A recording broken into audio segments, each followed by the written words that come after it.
Ever since I was a literal toddler, I'd always wondered, how did Leon survive the events of Resident Evil 4? And yes, you heard me correctly, a literal toddler, as I had only just turned 5 years old when Resident Evil 4 was released for the Nintendo GameCube. Growing up with characters like Dante from Devil May Cry and Leon from Resident Evil gave me a perspective on the differences between a man and a god. Dante, on one hand, is clearly a god. The chance that he would ever happen to die or be mortally injured in his games was virtually zero, and I love that about him. It gave him a carefree attitude that made him very endearing and fun to watch. But on the other hand, we have Leon the man. And boy is he ever a man. Leon makes some insane theatrical feats of courage and badassery, but never on the level of someone like Dante. This is why I put him into the category of man and not god. But he still does some insane stuff in his appearance in Resident Evil 4. So that got me thinking, exactly which tools did Leon have at his disposal during the events of RE4? To figure this out, I needed to do some research. I set out the following rules. First, anything Leon is seen using during a cutscene, I could use in my playthrough. This includes separate ways and a SalmonMandela. Second, any in-game notes that would give hints as to how to defeat enemies or bosses would be considered knowledge that Leon would canonically have, assuming he found them all. And finally, any gameplay elements that are directly explained to Leon or rationalized by other characters during cutscenes or dialogue also count. I played on the professional difficulty as this seemed the most reasonable. Let's take a look at how this rule set affected the opening mission of the game. Starting at the beginning, Leon is equipped with his trusty pistol and a first aid spray.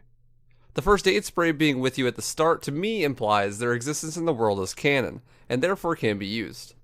I also use similar logic to justify the use of herbs. In every game, some version of the herbs that were created by Umbrella show up. The fact that some of Umbrella's technology was taken here means that it is very possible that herbs would be here too.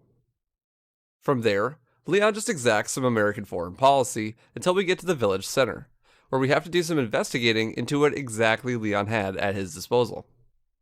If you take a look at separate ways, Ada is trying to help Leon to the village center. During her section, if you try to take the shotgun from inside the house, it says that she'd better leave it for Leon. Then, if you were to come back after beating this section, the shotgun is gone, implying that Leon does, canonically, take the shotgun. However, now we come to the first major challenge in the run. As far as I know, there are no instances suggesting that Leon ever came into contact with any grenades. The only person in the game who has this item is Krauser, and Leon does not collect any from him, so I think it's safe to say that Leon would have never used any grenades. This is definitely one of the biggest setbacks in this playthrough. Eventually, I did beat the village section just like Leon would have, using only the starting pistol and a little bit of the shotgun. Bitch. Will no one drop heals? For real, dog.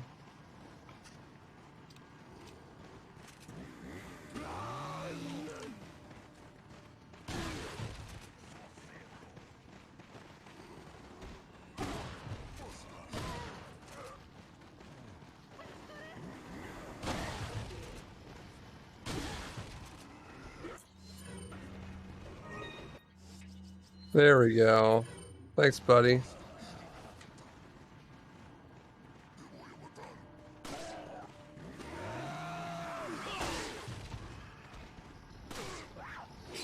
Ouch. Oh, well, I did it. Easy. One point of contention is whether or not I could use the merchant. He does appear in a cutscene, which means that he is actually there canonically. Leon on his adventure could and probably would have used the merchant. So, if the merchant's real and could be used, then what is the difference between this and a normal playthrough? Well, I thought about it a bit and decided that I still couldn't use just anything from the merchant. I was allowed to upgrade my guns and sell treasures, but I couldn't buy guns or attachments. At least, ones that I didn't see Leon using in cutscenes or similar contexts. This meant that I was stuck with the pistol and shotgun for a while, albeit in their upgraded forms. The next boss being an overgrown Magikarp that you can only damage with harpoons made for a not very different experience for most playthroughs.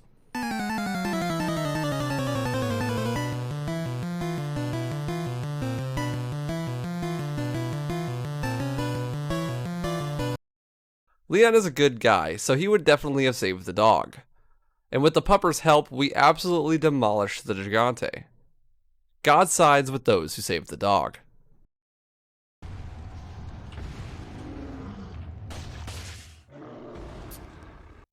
As Leon heads into the church, we run into something that could potentially end the viability of this playthrough.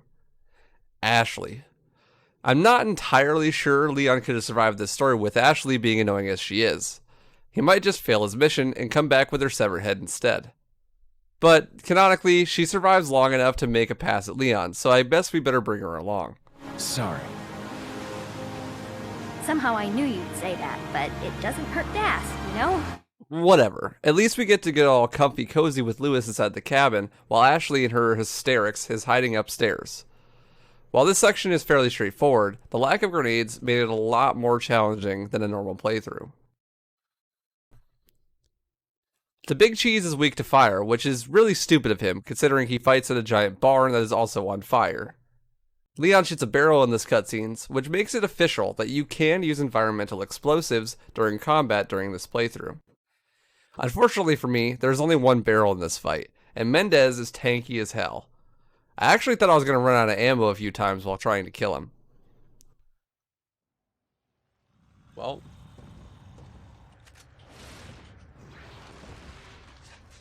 Move. Go away. Yeet.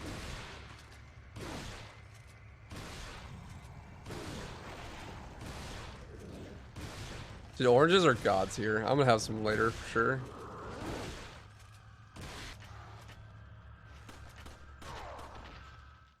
Oh. Starting in the castle, I decided that it would be fair for Leon to start using the TMP.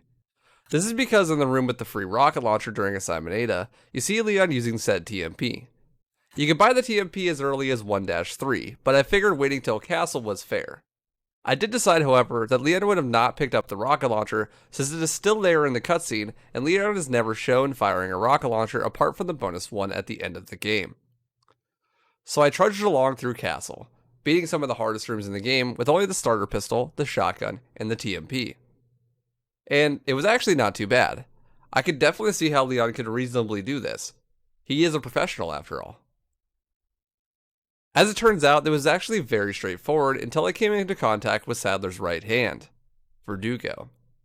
Since during the Mendez fight, Leon uses a barrel to help kill the boss, I decided it was okay to use the CO2 tanks for this fight. Leon would definitely be smart enough to discover that the CO2 tanks in the room could be used to slow down Verdugo. They even have their own fairly long animation just for this room. I also decided that Leon being the super Chad he is, he would definitely at least try to kill Verdugo. So that means no waiting him out. I barely had enough ammo to kill him. Even with the 3-time damage boost from the CO2 tanks, I was entirely out of ammo at the end of the fight. This is going to be a huge problem for the upcoming rooms.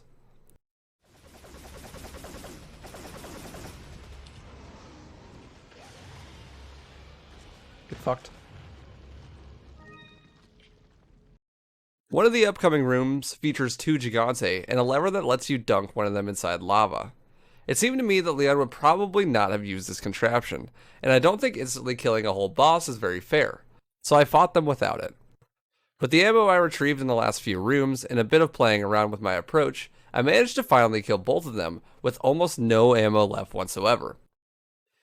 If I had not been upgrading my guns at the merchant, I'm not entirely sure that this would even be possible.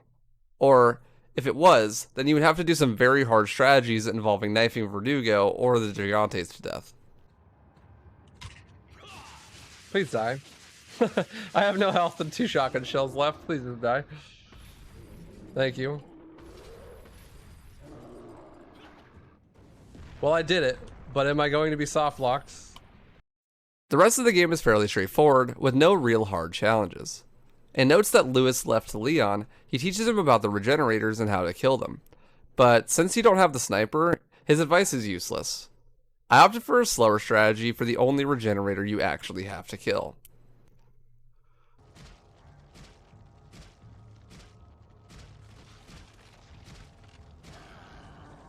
This last piece of information is not well known, but in separate ways, right at the end, you can see Leon using the riot gun to fight Sadler. This confirms that, at least during the final boss, Leon would have access to the riot gun. Unfortunately for me, I had already upgraded the default shotgun so much that it was better than the riot gun, and I couldn't collect enough money to upgrade the riot gun. So I decided it was fair to buy the riot gun starting at the island or so, but I never even ended up shooting it. During the ending, I used the special rocket to kill Sadler and escape just like Leon would have. So, would Leon survive? Yeah, I think he would. Granted, it wouldn't be easy, and it could take some time, but an experienced professional like him could definitely survive the events of Resident Evil 4 with the tools that he was given. I managed to beat this challenge in only about 6 hours, which is comparable to the amount of time spent in the story for the whole game. What do you think? Would Leon survive Resident Evil 4? Did I do this challenge correctly? Is there anything I missed? Let me know in the comments, and maybe next time I'll look into that.